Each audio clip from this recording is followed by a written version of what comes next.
Je vais vous lire un petit texte que j'ai relevé dans un quotidien le concernant et que j'ai bien aimé. Peu d'hommes incarnent de leur vivant avec autant d'honnêteté l'universalité des droits de l'homme, la défense des libertés publiques et une certaine idée de la justice et de la République. Si l'abolition de la peine de mort, le combat de sa vie, gagné en 1981, restera attaché à son nom dans l'histoire de la France, c'est que très controversée à l'époque, elle n'allait nullement de soi, même après l'élection de François Mitterrand. Je vais vous retracer son parcours politique. Après avoir été avocat, mais aussi professeur de droit pendant 30 ans, il est nommé ministre de la Justice de 1981 à 1986. En tant que garde des Sceaux, il aura marqué son époque. Aucun de ses successeurs à la chancellerie n'aura engagé autant de réformes. Il a lutté entre autres contre l'antisémitisme et l'homophobie. Il est un fervent défenseur des droits de l'homme. Il dira d'ailleurs « La France n'est pas la patrie des droits de l'homme, elle est la patrie de la déclaration des droits de l'homme ». Il est ensuite 9 ans président du Conseil constitutionnel de 1986 à 1995. Enfin, il est pendant presque 16 ans sénateur des Hauts-de-Seine de 1995 à 2011. Au niveau international, il préside la commission d'arbitrage pour la paix en Yougoslavie, communément appelée commission Badinter. Je pourrais encore décliner de nombreuses actions politiques de ce grand monsieur. Aussi, pour ce que M. Badinter a apporté à la France et à l'Europe, je vous demande de respecter une minute de silence.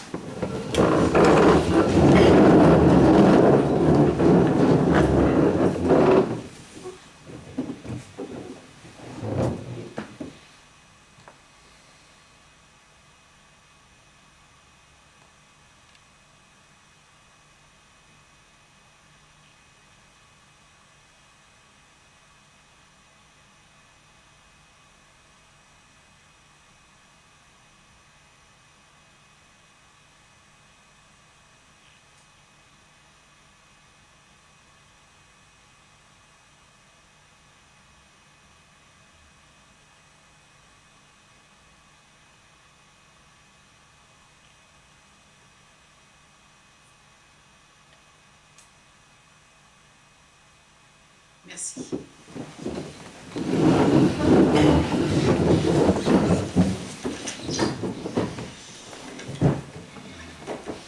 Avant toute chose, je vais vous demander l'autorisation de porter un vœu, parce que vous ne l'avez pas eu dans la convocation.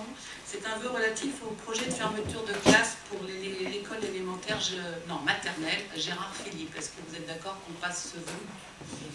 Merci, il n'y a pas de contre. Donc nous le ferons à la fin. On va, première chose, adoption du PV du dernier conseil municipal. Pardon, vas-y, Manu. Oui, je voudrais juste, ça marche, juste une petite info que je voudrais passer en début de conseil, si tu me le permets. Vas-y. Donc ce vendredi 16 février 2024, donc vendredi dernier, nous avons été informés que le maire d'Artezé, Sylvain Poirier, élu en 2020, a fait l'objet de menaces de mort dans un courrier anonyme. C'est très clairement son appartenance politique qui lui est reprochée. L'article de Ouest France indique que l'auteur a choisi de critiquer de manière virulente le fait que M. Poirier soit maire communiste à Artezé, qualifiant cela de honte pour le village. Nous tenons d'abord à apporter tout notre soutien à l'élu, comme à l'homme qui est plus qu'apprécié, ainsi qu'à sa famille. Déjà au mois de décembre, André Mondange, maire PCF de Péage de Roussillon, dans l'Isère, avait été agressé physiquement et verbalement par des nationalistes se réclamant de génération identitaire. Nos élus sont en première ligne d'une violence qui se libère et qui cible leur engagement politique. Dans une démocratie, l'expression d'opinion politique doit pouvoir se faire dans un cadre respectueux de la diversité des idées de chacun. La menace de mort anonyme est l'arme des lâches. Qui les auteurs de ces actes espèrent-ils convaincre? Au moment où Missak Manouchian, accompagné de sa femme Mélinée, résistant et communiste, torturé par la police aux ordres de Vichy et exécuté par les nazis, entre au Panthéon, nous n'avons aucun mal à savoir où se situe la honte politique dans l'histoire de notre pays. Nous espérons que toute la lumière sera faite sur cette menace et nous demandons que nos élus soient protégés et que la condamnation de cet acte soit à la hauteur.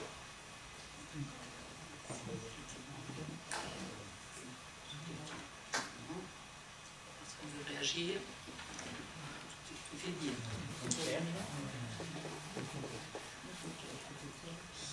Donc, Procès verbal, est-ce qu'il y a des annotations, des remarques? Non, il n'y en a pas. Donc, qui est pour adopter ce procès verbal? Ok. Qui est contre? Qui s'abstient? Il n'y a pas. Tu signeras le bien possible. Ok. Alors, les décisions. Je vais faire part des décisions. J'en ai une. Alors, décision le 8 février. Cession à titre gratuit des 10 tapis d'escalade vétustes de l'Union sportive d'Arnage, acquis le 19 octobre 2007 pour un montant de 3 364 € à la structure, pour la structure artificielle d'escalade. Nous cédons ces tapis à l'association, enfin au club d'escalade. S'ils en font quelque chose, voilà. On a vu avec eux, ils étaient d'accord. Ensuite, on va passer.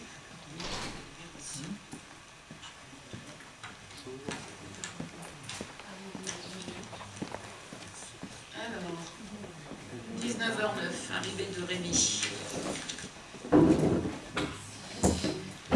Première délibération, approbation du lancement d'un appel à manifestation d'intérêt pour un projet de production d'électricité photovoltaïque. Bonjour à tous.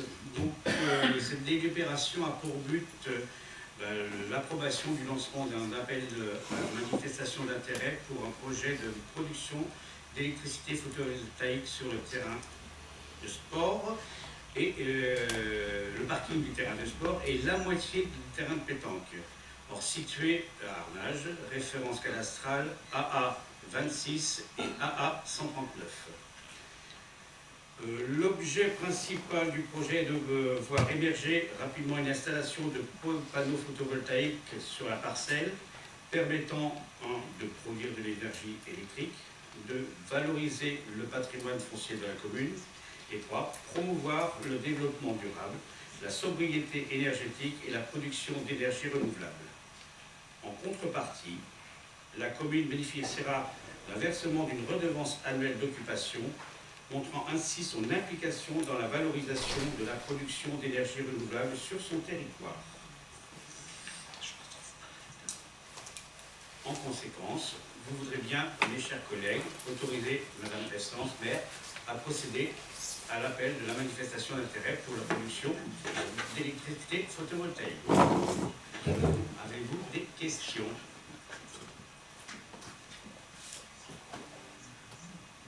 Alors, c'est situé, on le voit, vous avez le terrain de pétanque, une moitié du terrain de pétanque qui est ici. Alors, le terrain de pétanque est ici. Alors, le terrain de pétanque est ici. Donc, on en mettrait sur une moitié et sur une partie du parking qui est ici. Alors pourquoi pas tout? Pour la simple raison, c'est que cette opération, on ne peut pas tout faire d'un coup. Donc 2 ans pourra s'écouler avant de refaire éventuellement une deuxième manche. C'est la loi qui est ainsi.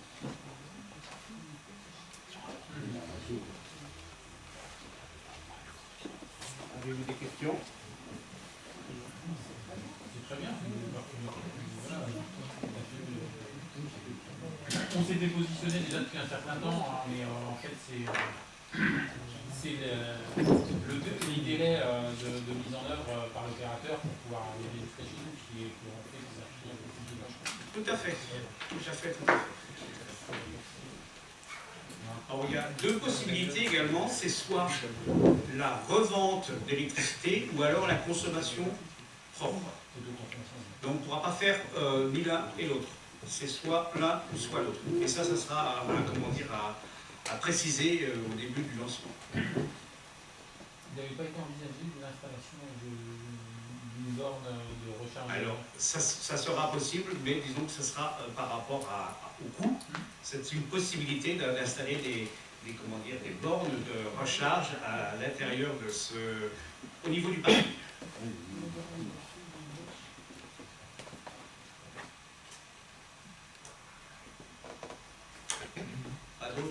Question? Non?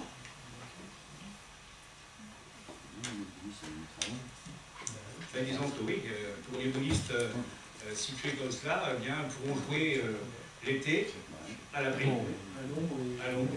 Donc la hauteur a été déterminée en fonction de, parce que c'est pas le premier également, le premier terrain de boule qui est ainsi recouvert. Donc il y a eu une expérience de réaliser et il s'avère que la hauteur a été calculée en fonction des boulistes. Donc un tout petit peu plus haut que ce qui est ordinairement prévu. On a des cours de tennis maintenant.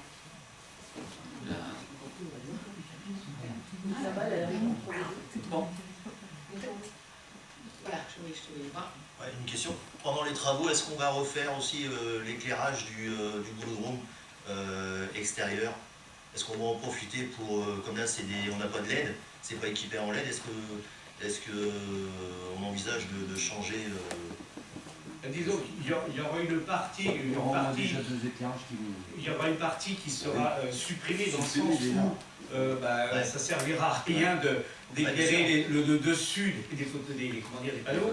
Donc à l'intérieur, les deux seront supprimés. Et de toute façon, c'est dans notre but.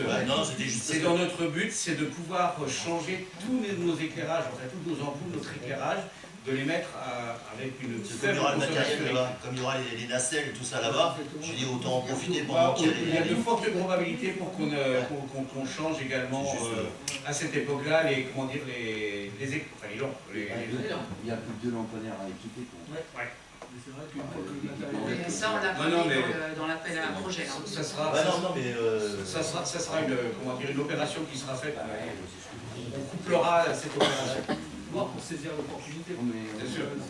Ouais, sachant que le matériel sera là-bas, donc pour éviter de relouer après du matériel. Je pense que ça sera des nacelles aussi hautes que les pylônes qu'on a. Ah si, ils arrivent avec des... En tout cas, nous, on ne l'a pas mis. Non, mais disons qu'on profitera de... Comme ce qui est arrivé, par exemple, au niveau du gymnase, où on a couplé également quelques travaux qui nous appartenaient avec les matériels qui étaient déjà en place.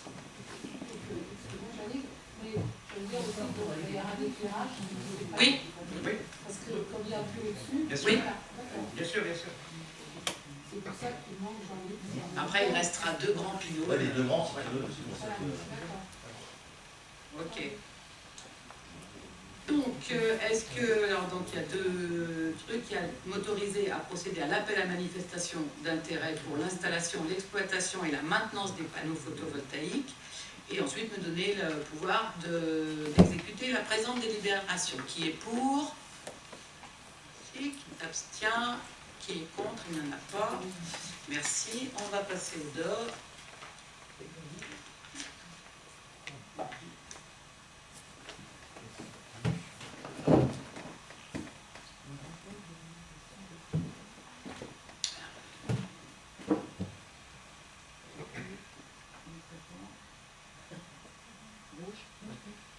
Arrête.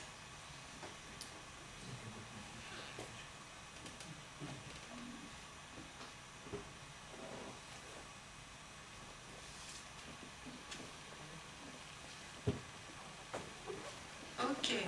Donc je vais déjà vous rappeler le contexte légal. Le débat d'orientation budgétaire, qu'on appelle DOB, a pour vocation de donner à l'organe délibérant les informations nécessaires qui lui permettront d'exercer de manière effective son pouvoir de décision à l'occasion du vote du budget. Il doit être tenu par l'organe délibérant dans les 10 semaines précédant l'examen du budget et ne pas avoir lieu lors de la même séance que celle concernant le vote du budget. Et il est une obligation légale pour les communes de plus de 3500 habitants. C'est pour ça que nous en avons un. Donc nous allons, suite à ce rapport que vous avez tous eu, donc avant de commencer le débat, je voudrais quand même remercier les collègues élus qui sont venus, qui m'ont aidé pour voir, affiner, vérifier les chiffres et puis voir ce qu'on allait extraire de ce rapport. Donc je voudrais remercier quand même Willy, Thierry et Emmanuel, en tant qu'élus qui ont aidé. Et les services, un grand merci à Sophie et à Sandrine qui ont fait un travail remarquable. Voilà, parce que sinon, c'était un gros travail ce rapport et derrière ce DOM. Donc merci à tous. Allez, on y va.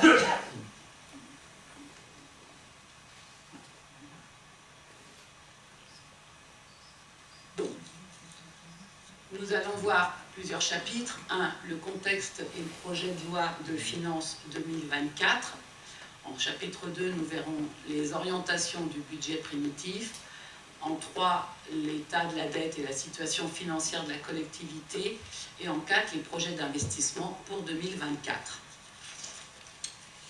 Premier chapitre, les prévisions économiques au niveau national. Donc vous voyez le PIB réel, qui est donc la richesse du pays. C'est une croissance soutenue par une croissance française résiliente et robuste autour de 0,9%. Donc l'économie française résiste et le pouvoir d'achat des ménages devrait progresser, principalement grâce à l'inflation qui pourrait se stabiliser d'ici la fin de l'année. Une inflation qui a atteint un niveau très élevé en 2022 et 2023, mais qui devrait reculer pour se stabiliser autour de 4,5% d'ici la fin de l'année, avec une prévision de retour à 1,8, alors 1,8 en 2025. On a un taux d'endettement public de la France autour de 110% du PIB. Le pourcentage est nettement supérieur à la moyenne de la zone euro qui se situe autour de 83% du PIB dans la zone euro. On est à 110. On a le taux de chômage, alors il n'est pas visible sur la diapo, mais il est dans le rapport. Il est autour de 7,2% au deuxième semestre 2023. Il augmenterait progressivement pour atteindre 7,8% à la fin 2025. Ce niveau de chômage serait toutefois inférieur à celui observé avant la crise Covid. Ça s'explique par un ralentissement des embauches, certainement dû aux incertitudes du marché international et à la non-adéquation entre les offres et les demandes, surtout dans certains secteurs d'activité. On sait bien que les restaurateurs ont beaucoup de mal à trouver du personnel. Et il serait dû aussi à une augmentation plus forte que prévue de la population active.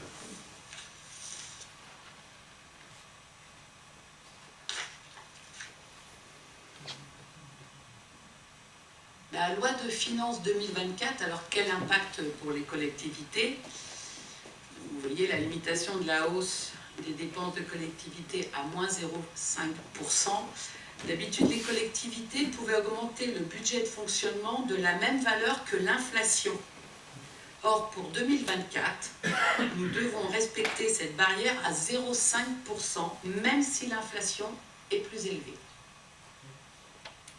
L'objectif de cette mesure, c'est de réduire la dette à 108% du PIB en 2027. On est à 110, vous l'avez vu tout à l'heure pour l'instant, et il faudrait qu'on arrive à 108 en 2027, donc voilà, nos budgets vont être contraints. Nous avons des concours financiers en hausse, donc en compensation de cet effort. On a le projet de loi de finances qui prévoit de passer de 53 milliards à 56 milliards pour 2027. Une extension du FCTVA, c'est le fonds de compensation pour la taxe sur la valeur ajoutée, aux dépenses liées à l'aménagement de terrain. Donc nous vont faire une extension pour les aménagements sur les terrains. On pourra récupérer, plus une rallonge de 250 000 € qui mènerait ce fonds de 7,1 milliards pour 2024 à 7,7 milliards pour 2027. C'est beaucoup de chiffres, hein, donc non, les collectivités en général. Non, nous ne sommes pas des privilégiés seuls. Il y a une extension du fonds vert qui est portée à 2,5 milliards, notamment pour les programmes de rénovation des cours d'école. C'est la mesure phare en faveur de la transition écologique. Ils vont nous demander aussi des annexes au budget où on va valoriser l'impact environnemental de chaque opération. Il faudra mettre derrière si ça a un impact positif, négatif. Il y aura, à chaque fois, il va falloir mettre des annexes à nos budgets pour cibler les actions qu'on fait.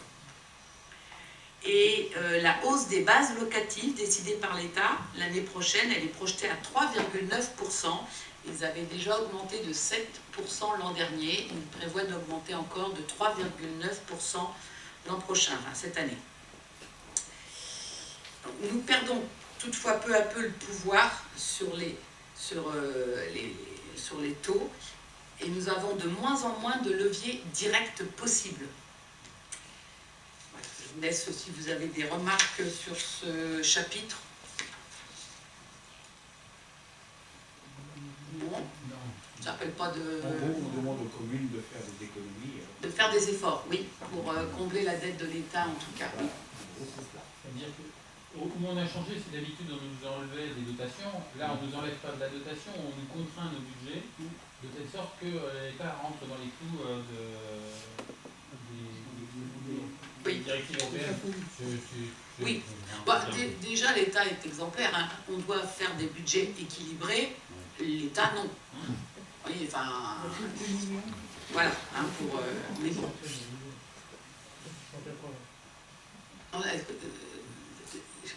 Non, je disais 180 Milliards, hein, c'est pas des millions. Oui, enfin, oui. Le déficit 2023, c'est 186 milliards. Voilà. Ça fait peur.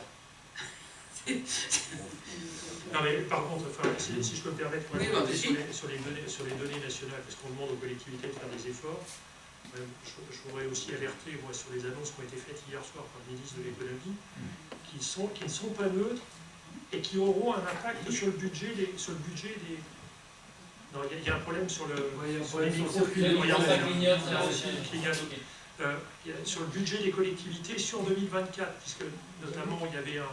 Vous savez, je pense au fonds vert. Le fonds vert, il était prévu sur 2024 de l'abonder à hauteur de 500 millions d'euros, notamment pour le financement des travaux dans les écoles. Voilà, tous les travaux de rénovation énergétique dans les écoles. Hier soir, ça a été annoncé en diminution, il n'y aura que 100 millions d'abondés. Et je vous passe, c'est près d'1 milliard d'économies qui sont demandées à la fois dans les directions. Donc ça veut dire aussi que derrière, l'impact pour les collectivités, notamment en matière de dotation, ne sera pas neutre. Donc c'est vrai que c'est une donnée qu'on n'avait pas quand a été préparé ce doc, mais c'est quand même des faits importants à souligner. Après, on ne va pas revenir sur l'idée de revenir les sacro-saints 3% des critères de Maastricht. C'est bien qu'aujourd'hui, d'ailleurs, ce pourcentage, on s'interroge comment il a été fixé. Il fallait trouver un niveau, et il a été mis à 3%. L'idée d'y tendre fait aussi qu'on sent quand même avec les annonces d'hier soir que l'année 2024 va être une année qui va permettre encore de s'en sortir. Par contre, j'alerte, je pense que le budget de 2025 va être particulièrement compliqué à la fois dans les collectivités mais aussi pour l'État. Et on voit d'ailleurs ce qui a été annoncé hier soir, ça annonce ce qui va se mettre en œuvre dès 2025.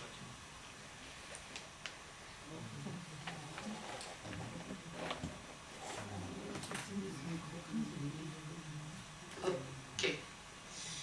Alors, voyons l'impact pour la commune d'Arnage. Donc sur la DGF, on va avoir une perte de 15 000 € entre 2023 et 2024. Donc, alors que l'affichage national est un maintien de la DGF, nous constatons tout de même une légère baisse pour notre commune. Nous percevrons 160 000 €, plus 196 000 € versés par la métropole, vous savez, avec les attributions de compensation, puisqu'on est passé en fiscalité professionnelle unique. Et donc, ce qui va nous faire un total de 296 000 €, soit une perte de 15 000 par rapport à l'an dernier quand même. Et, j'ai envie de dire le fait que l'État augmente encore les bases locatives va générer des recettes supplémentaires pour la ville estimées à 70 000 €. Donc, augmentation des bases compense un peu les pertes de la DGF pour 2024, mais qu'en sera-t-il des budgets futurs? De plus, vous verrez tout à l'heure une perte importante sur les recettes communales. Donc, tout ça n'est pas compensé. En conséquence, même si la municipalité n'a à ce jour pas voté le taux qu'elle appliquera sur les taxes, hein, on ne l'a pas encore voté, il est indispensable de réfléchir à une augmentation pour équilibrer nos futurs budgets. Cette hausse, suivant ce qu'on votera, de toute façon, restera raisonnable, on l'a annoncé lors des vœux, de toute façon.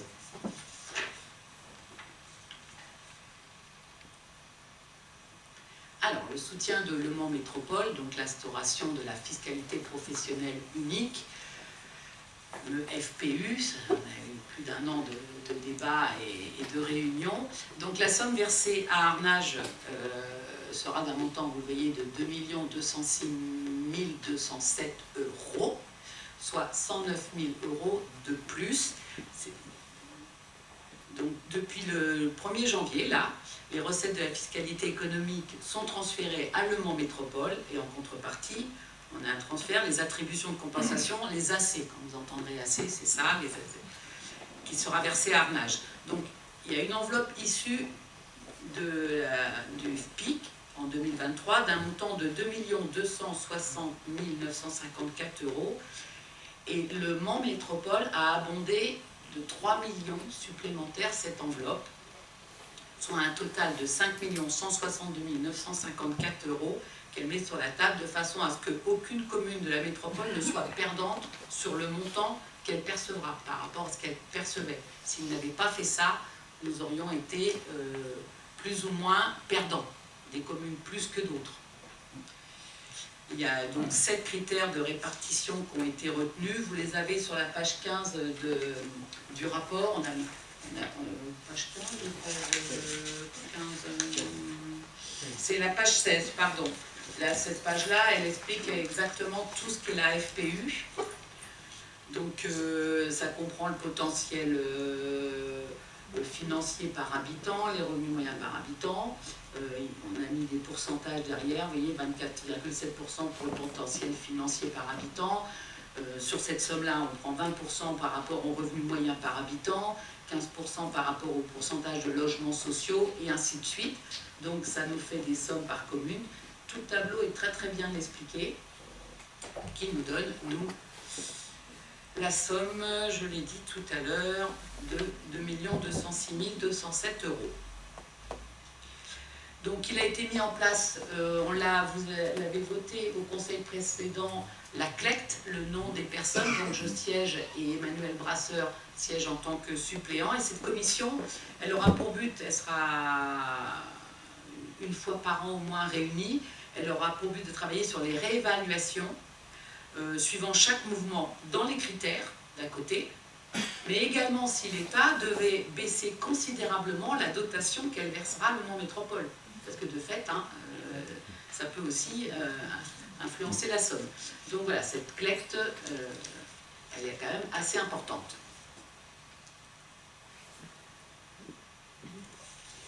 Donc les orientations pour le budget primitif, une baisse des recettes communales et une augmentation compte tenu des dépenses de fonctionnement. Donc là, vous avez une synthèse de l'évolution des recettes de la commune. Vous voyez que l'évolution pour les impôts et taxes était similaire l'année dernière. Là, on a plus en impôts et taxes, on va à 6,02%. Et entre 2022 et 2023, on avait 6,01%. Donc ça, c'est maintenu. Par contre, les dotations, subventions ou participations, on observe une chute de 28,8%. On le voit sur les sommes. Donc au final, nous perdrons encore 288 000 € à peu près. Ça amène des commentaires de part. C'est pas rien.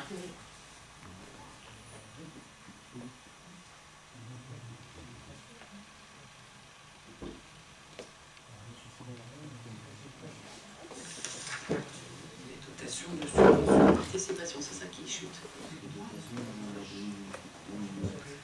On était à 2 116 000 et à 1 507 000. Ouais.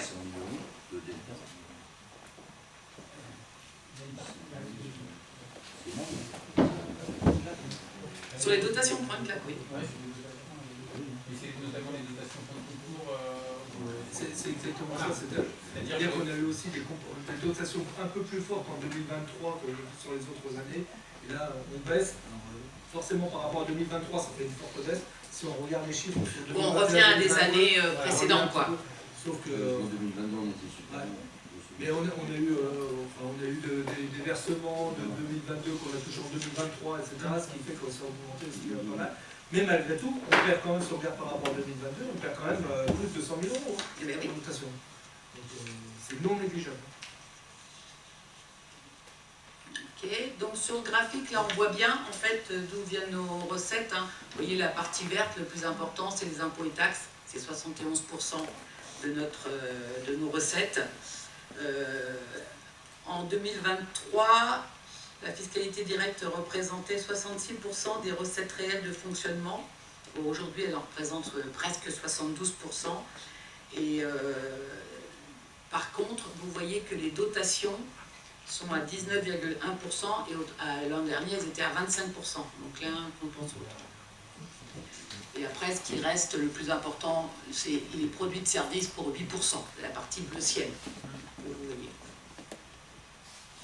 Les recettes les plus importantes.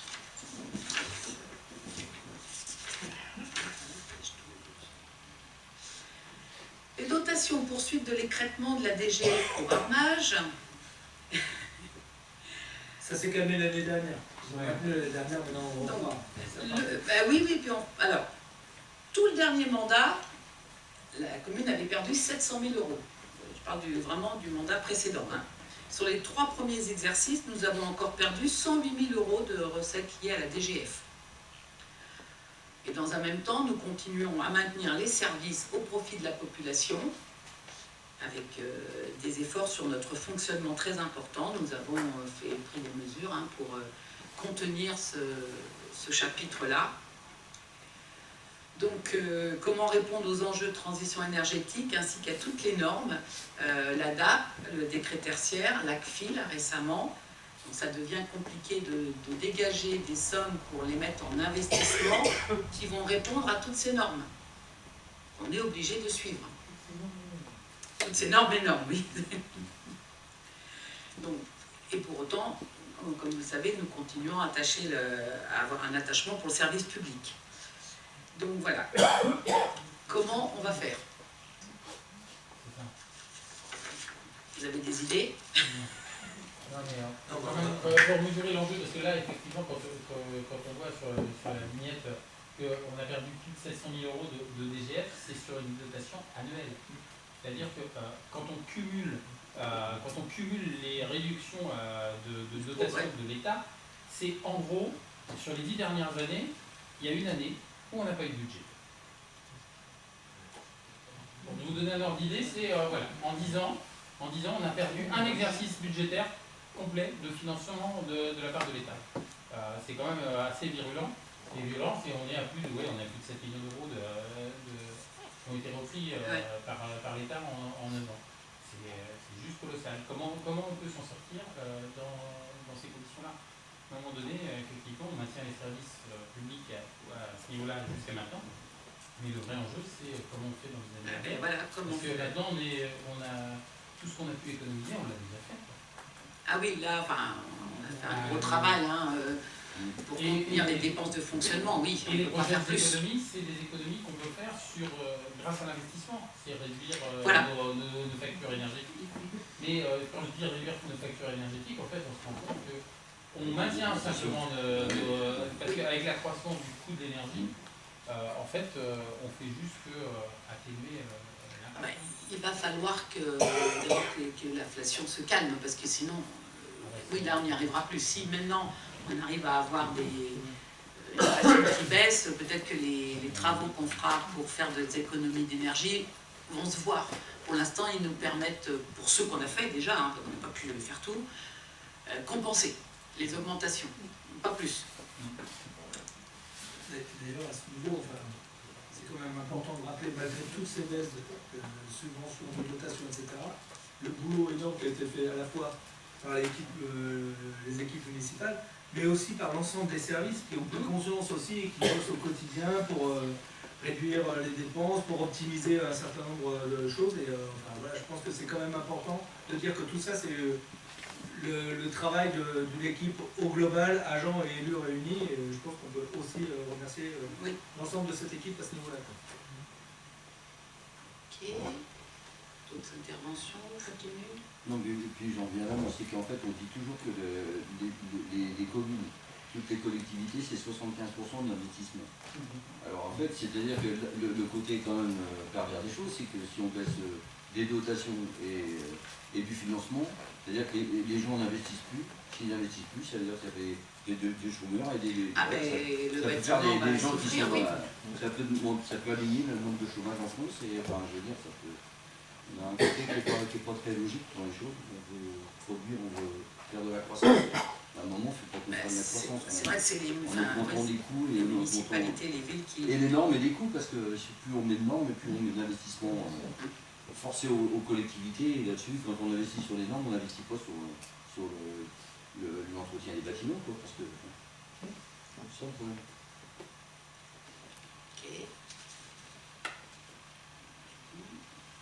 Alors, donc là c'est un tableau pour tracer l'évolution. Alors, ne regardez pas les pourcentages. Mais non, parce que, je vais vous expliquer, c'est complètement faussé.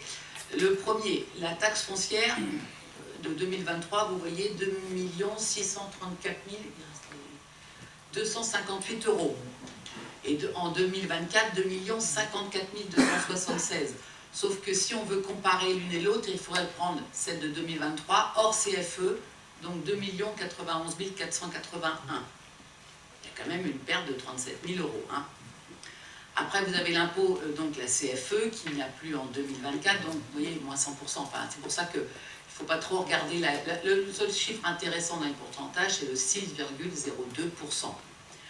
Parce qu'après, vous avez le reversement de l'EPCI, donc en 2023, qui était classique. En 2024, la FPU se met en place, ce qui fait qu'on a des ressources de la ligne du dessous, qui était avant à 2 020 883, qui passe à 1296, évidemment, parce qu'on a la TASCOM et l'IFER qui sont montés à la ligne du dessus, aux 2 315 000.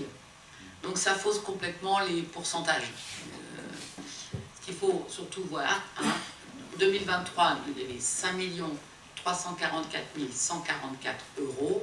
Pour 2024, il y a une prévision à 5 665 848 €, soit 6,2%. Donc on constate quand même une compensation satisfaisante pour la ville d'Arnage, mais qui reste inconnue dans le temps. Là, on s'arrête à 2024. Et vous verrez un peu plus loin que cette évolution, elle est à peine suffisante pour les dépenses supplémentaires qu'on va avoir.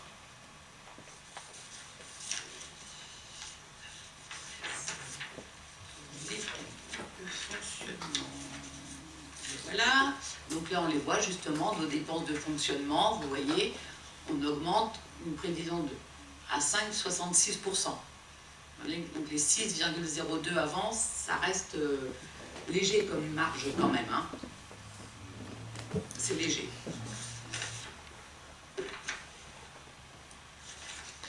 Et donc toujours pareil, vous voyez ce graphique, donc les charges de personnel, ce sont les entrées en bleu turquoise clair là, les plus importantes.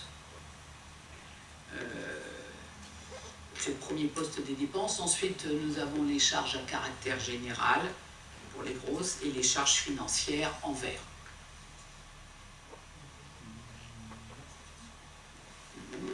Financières, non, autre charge de gestion. Les financières, elles sont toutes petites. Oui, c'est vrai depuis notre emploi. C'est petit.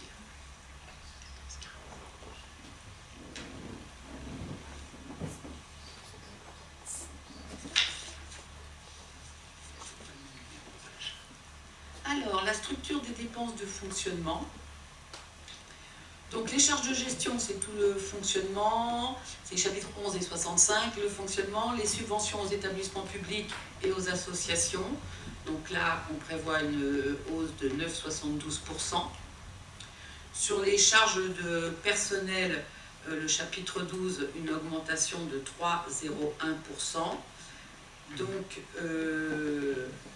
ce n'est pas, ça c'est dû à l'augmentation du point d'indice. Notre charge de personnel, elle est stable, elle n'a pas changé. Les atténuations de produits, c'est les prélèvements PIC de droit commun, les plus et les moins, les solidarités, enfin c'est tous les dégrèvements d'impôts. On prévoit que 42 000, donc une baisse de 9,23%. Nos charges financières, c'est l'intérêt de l'emprunt. Donc pour l'année 2024, il passe à 76 772. Ce n'est pas toujours les mêmes sommes chaque année. Après, ça rebaisse. C'est les intérêts là seulement. Hein. Ensuite, les autres dépenses pour 20 000, c'est les provisions pour risque qu'on met toujours au cas où. Donc on a des totales de dépenses à 7 529 868 €, donc 5,66%. Voilà.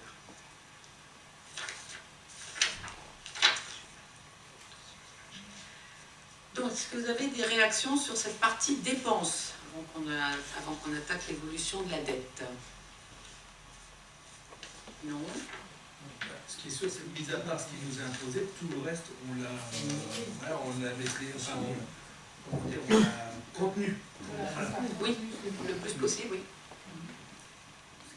Les augmentations sont liées à des obligations, pas des supplémentaires de la part de la collectivité. Ah non. Et encore, la recapitalisation de dette Nous a bien aidé, vous allez voir. Voilà, l'encours de la dette là, n'empêche que les frais qui sont inhérents sont bien contenus. On est passé d'une charge financière à... On était aux alentours de 600 000 de remboursement. On va le voir juste aux après. alentours de 350. Justement, on va le voir juste après. Et heureusement, Ah ben, on s'en est rendu compte sur l'exercice précédent avec l'évolution, entre autres, du prix de l'énergie. Heureusement qu'on avait fait ça, parce que ça aurait été compliqué de passer l'exercice. Donc justement, l'état de la dette. Donc le refinancement justement qui nous permet des marges de manœuvre, vous voyez bien, donc en 2022, alors 1 400 000, c'est le nouvel emprunt pour le gymnase. Il est certain que les chiffres que vous avez pu voir dans les CA étaient plus élevés parce qu'auprès de cette banque, en fait, comme on a racheté les autres emprunts qu'il y avait, c'était une 5 millions et quelques... Mais bon, c'était le rachat de nos emprunts. Donc, pour 2023, nous n'avons pas fait d'emprunt. Donc, on a un intérêt de la dette, hormis le refinancement, qui est à 76 000 € pour 2023. Le capital remboursé à 270 000 €. Donc, ça nous fait des annuités à 346 000 €. Voilà. Donc, on a un encours de dette à ce jour, enfin en 2023, à 4 568 000 € et 53. Non, 4 568 053 €. Parce qu'il y avait les emprunts d'avant. On arrive à ce type d'annuité et l'encours de la dette à ce niveau-là en ayant réemprunté 1,4 million pour le GFL. Oui, on a emprunté 1,4 million. Cette renégociation nous a aussi permis de pouvoir emprunter. D'ailleurs, vous voyez, on le voit, donc vous savez que ça a été compliqué au budget 2022, cet emprunt-là, donc les CA, hein, mais donc 2022 est tronqué, enfin est faussé parce qu'il y avait tous ces rachats, mais pour 2023, vous voyez, il correspond bien à répondre à la question d'année d'une commune. Alors, on pourrait rembourser notre dette en 5 ans, si on ne faisait pas d'autres dépenses, évidemment, hein, et donc c'est un indicateur qui est très important, parce que c'est ce qui est regardé pour les communes, parce que le seuil d'alerte, vous voyez, il est à 12 ans. Et nous, là, on est à 5 ans. Donc, on est très bien. Effectivement, pas de surinterprétation de 2022, c'est bien le rachat. Voilà, mais donc on voit bien qu'avec l'emprunt d'1,4 million, quand même, on arrive toujours à des seuils très confortables, puisqu'on est, je vous dis, on est à 5 ans. Je ne sais pas si vous le voyez bien de loin, mais c'est ça.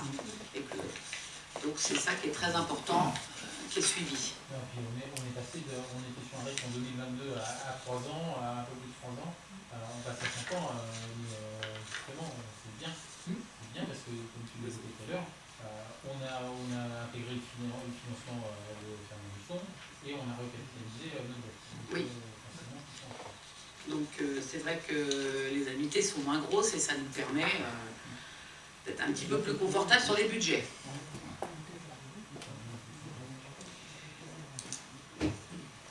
Alors, les orientations pour 2024. Donc là, vous avez le rappel des objectifs. Maintenir la qualité du service rendu aux administrés, progression modérée des taux d'imposition, maîtriser les charges de fonctionnement, malgré un contexte qui reste encore inflationniste, continuer le plan de sobriété pour contenir les coûts liés à l'énergie, on en parlait tout à l'heure, que c'est ce genre d'investissement qu'il va falloir aller faire, et une prise en compte du contexte inflationniste sur la section d'investissement tout en respectant les engagements du mandat et en soutenant un plan pluriannuel qui reste ambitieux, d'investissement qui reste ambitieux. On a encore de nombreuses choses à faire, on le sait. Donc nous avons 5 thèmes d'action pour 2024. Agir sur la rénovation de notre patrimoine, un programme de plus de 500 000 € pour 2024. Soutenir nos associations et nos partenaires, encourager la participation citoyenne et la pratique sportive sur Arnage. Plus de 560 000 € y sont consacrés. Transformer et anticiper pour une meilleure sécurisation des données la poursuite du plan numérique pour 140 000 €. Se prémunir, la prévention et la sécurité des agents de la ville, 60 000 €. Et accompagner et soutenir la culture sur notre territoire, nous y avons lâché 370 000 €. Donc, pour la rénovation de notre patrimoine, nous prévoyons 200 000 € de la rénovation des toitures sur le bâtiment de l'éolienne, le côté MDH et médiathèque. La rénovation de la salle de la Gautry, nous avons ciblé 200 000 €. Là, il s'agit de financer la phase d'études et la maîtrise d'œuvre. Les travaux, ce sera pour le après. 100 000 € sont fléchés sur l'ancien hôtel de l'avenue Nationale. On dit toujours la maison Jourdain, mais c'est l'ancien hôtel. Jourdain IN. Projet, donc, en fait, le projet, vous savez, c'est de dégager de la vue de la Sarthe depuis l'avenue Nationale. Donc de supprimer cette maison, déconstruire et de paysager l'espace. Et 20 000 € au titre de l'ADAP, donc l'agenda d'accessibilité programmée. Donc nous avons ciblé pour 2024 l'église, la résidence autonomie et le CCS. En fait, ils ont déjà été attaqués, ces bâtiments, par l'ADAP. Il reste des choses à faire. Donc nous allons finir ces 3 bâtiments. Comme ça, cela n'en a plus. Et après, nous attaquerons suivant le terrain. On commencera la mairie. Il reste pas mal de choses à faire. En 2024, ces 3 bâtiments devraient être entièrement finis. Donc, au fur et à mesure qu'on a rénové le gymnase Fernand Luçon, il est nickel au niveau de l'ADAP. C'est qu'il y a eu les travaux. Et quand on va faire la salle de la Gautry, évidemment que toute l'ADAP sera faite aussi. Et au fur et à mesure, on va refaire tous les autres. Ensuite, nous avons soutenir nos associations comme thème. Vous voyez. Donc, plus de 129 000 € de subventions sont consacrées pour leur fonctionnement. À cela s'ajoute l'équivalent de 230 000 € de prêts de salles, de véhicules et d'équipements mis à la disposition des associations gratuitement par la ville. Après la rénovation du gymnase Fernand Luçon, c'est près de 70 000 € qui seront fléchés au profit de la pratique sportive. En matériel, il y aura le drainage du terrain B pour le football. On va soutenir l'association pour les travaux au sein du boulodrome, couvert, celui qui est couvert, et participer au renouvellement du matériel pour le tennis de table. Et on prend aussi, la ville aussi, à sa charge les dégaines fixes pour l'escalade. Alors c'est tout ce qui est fixé au mur d'escalade. Tout ce qui est mobile, c'est l'association qui s'en occupe, qui le finance. Mais tout ce qui est accroché au mur d'escalade avec les accroches, ça nous revient. C'est l'équipement de la salle. Voilà. Voilà. On ne fournit pas les ballons, mais on fournit le panier. Ensuite, plus de 250 000 € versés à la MDH, donc pour ses actions de cohésion sociale et de lutte contre l'isolement. 56 000 € pour le CCAS, afin de venir en aide aux plus précaires d'entre nous. 110 000 € de participation à l'EEA, l'école de musique intercommunale, pour la pratique de la musique, de la danse et du théâtre à destination des Arnageois, sans oublier la partie projet du MIST dans les écoles aussi et au multi-accueil.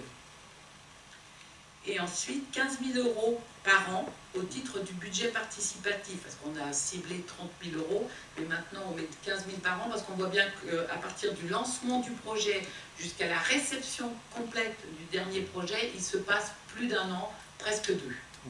Donc au lieu de mettre 30 000 et de faire des restes à réaliser, on a décidé de cibler 15 000 par an.